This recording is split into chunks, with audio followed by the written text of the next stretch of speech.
যদি রাজকুমারের কথা বলি, রাজকুমারটা অ্যাকচুয়ালি একটা ইমোশনাল ড্রামা, সুরঙ্গ হচ্ছে সর্ট অফ থ্রিলার। এই দুজনের মধ্যে কারো অ্যাক্টিং জাজ বা রেটিং দেওয়ার মতো জায়গায় আমি না কম্পেয়ার করতে চাই। আমার মনে হয় না দুটো কাজের মধ্যে মানে দুটো কাজের type different, genre different.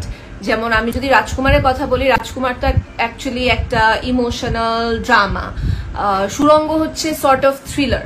So দুটার জনরা কিন্তু একদম দুই রকম। বাট যদি আমি মানে রাজকুমার আর প্রিয়তমার কথা বলি, তাহলে অবশ্যই বলবো যে মানে দুটো স্টোরি দুটোই আমার কাছে খুবই ভালো লেগেছে।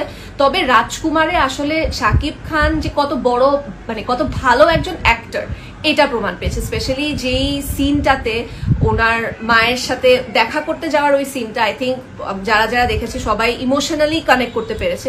সো অ্যাজ অ্যান অ্যাক্টর বা অ্যাজ অ্যান আর্টিস্ট এটা আসলে আমাদের অনেক বড় একটা অ্যাচিভমেন্ট।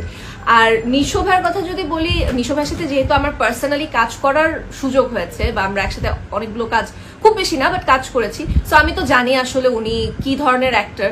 সো সুরঙ্গ থেকে ওনার এক্সপেকটেশনও আমার আসলে সেরকমই ছিল যে উনি একদম